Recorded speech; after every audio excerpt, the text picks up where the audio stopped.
Pets often end up feeling like a part of the family, so it's important to keep them in mind when preparing for hurricane season. Here are some recommendations for how to navigate hurricane season with a pet. Microchipping your pet can be a great way to ensure your pet can be identified if you are separated in a storm. An ID collar or tag with your pet's name and your contact information can be a helpful option as well.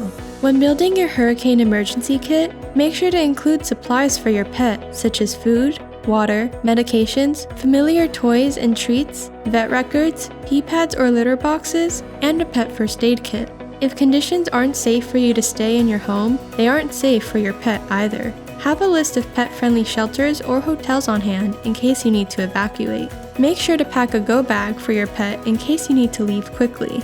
Monitor local news to stay updated on weather conditions and if an evacuation order is issued for your area. After the storm, make sure to check your yard for any hazards before letting your pets outside. Storm season can be challenging for both pets and their owners. Planning ahead can help bring you peace of mind during turbulent times. You can even use the AAA mobile app to help find pet-friendly hotels, nearby vets, and safe travel routes. Visit our website for more information.